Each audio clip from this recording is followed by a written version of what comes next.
Hello my little kids, now rhyme time.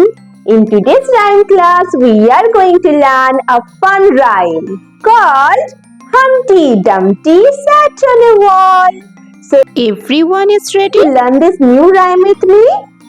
Yes, very good. So stand up everyone. Now put your hands back and say, now I recite, Humpty Dumpty sat on a wall. Humpty Dumpty sat on a wall. Humpty Dumpty had a great fall.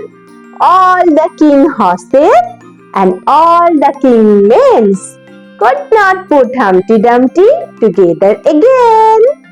Let's do it once. Now I recite, Humpty Dumpty sat on a wall. Humpty Dumpty sat on a wall. Humpty Dumpty had a great fall. All the king horses and all the king men could not put Humpty Dumpty together again.